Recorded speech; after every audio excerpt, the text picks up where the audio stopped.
Vietnam, a communist haven in Southeast Asia, a country that was torn apart by war for over 20 years.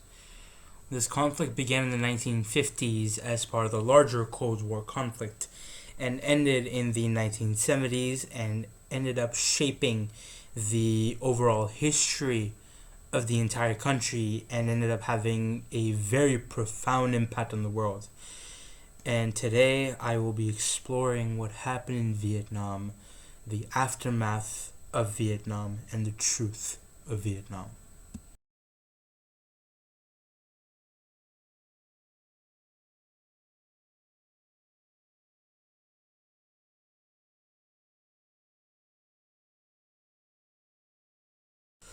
The Vietnam War itself was a conflict between the communist forces of North Vietnam, led by Ho Chi Minh, and the non-communist forces of South Vietnam that was backed by the United States.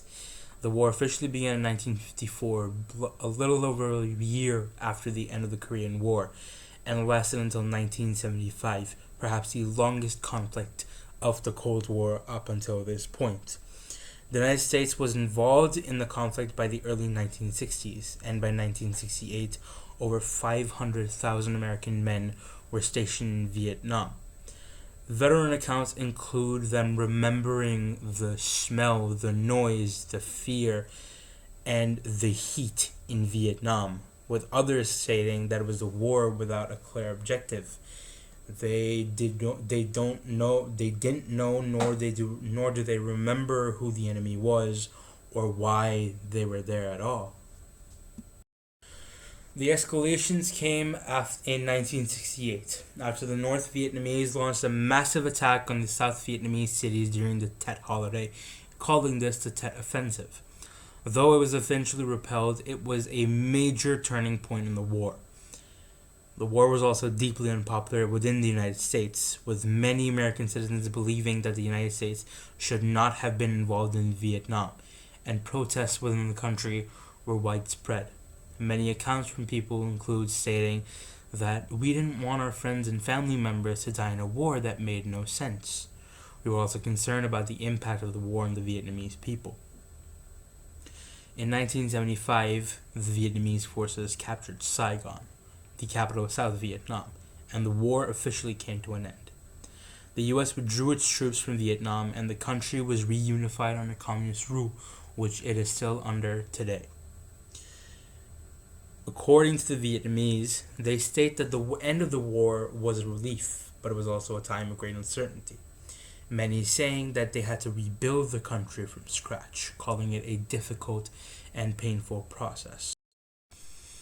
The aftermath of the war itself was beyond devastating. Millions of Vietnamese people had been killed, injured, or were displaced, and the country's infrastructure was, to put it succinctly, severely damaged. The effects of the war are still being felt in Vietnam today, with accounts coming from the country itself that they are still dealing with the legacy of Agent Orange and the other chemicals that were used during the war, namely Agent Blue and napalm.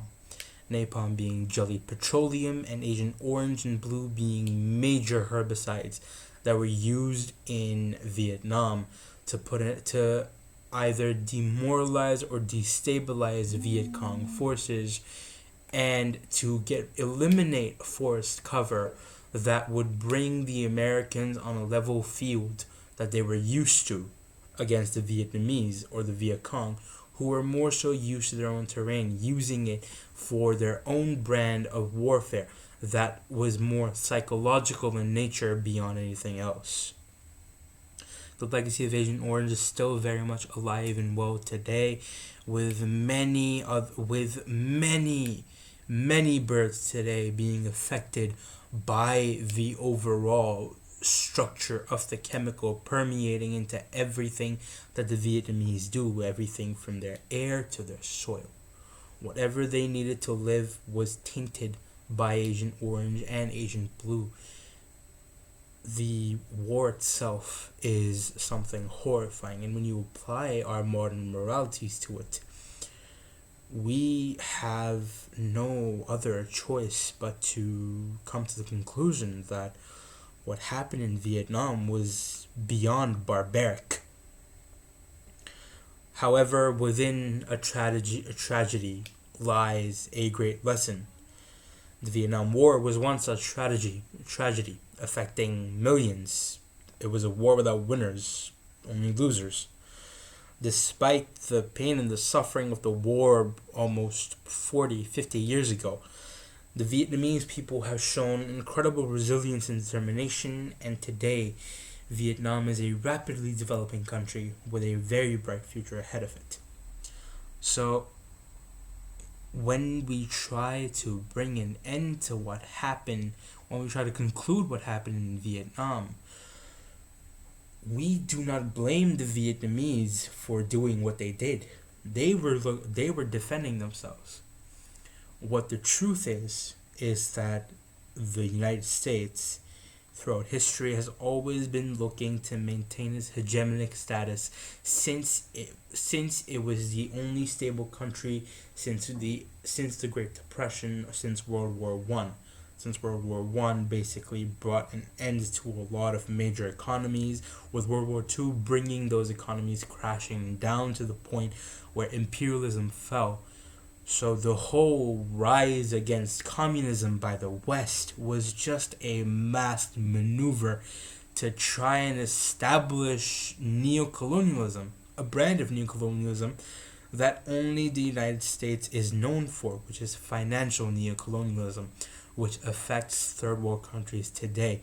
But the truth behind Vietnam and the conflict in Vietnam itself was just that: the United States being power hungry, as it usually tends to be. So, with that information in mind, I hope we can kind of discuss in the comments below what we think about Vietnam, how it's affected history overall, how it's sort of painted the United States in a new light for the rest of the world, how it affected the rest of the world, and what mark is left behind in history. With that, I hope you enjoyed this video, even though this is a fairly dark topic, and one such topic I feel that is necessary to bring up, especially considering the things that are happening in today's world. Many people likening conflicts today to Vietnam, especially when we consider the Afghanistan crisis that happened barely a year or two ago. So with that, I hope you enjoyed the video. I hope you can discuss in the comments below with full civility on what the Vietnam crisis really meant, what it stood for, what the aims were, and how distorted those aims were, how history has judged people for their stances on Vietnam.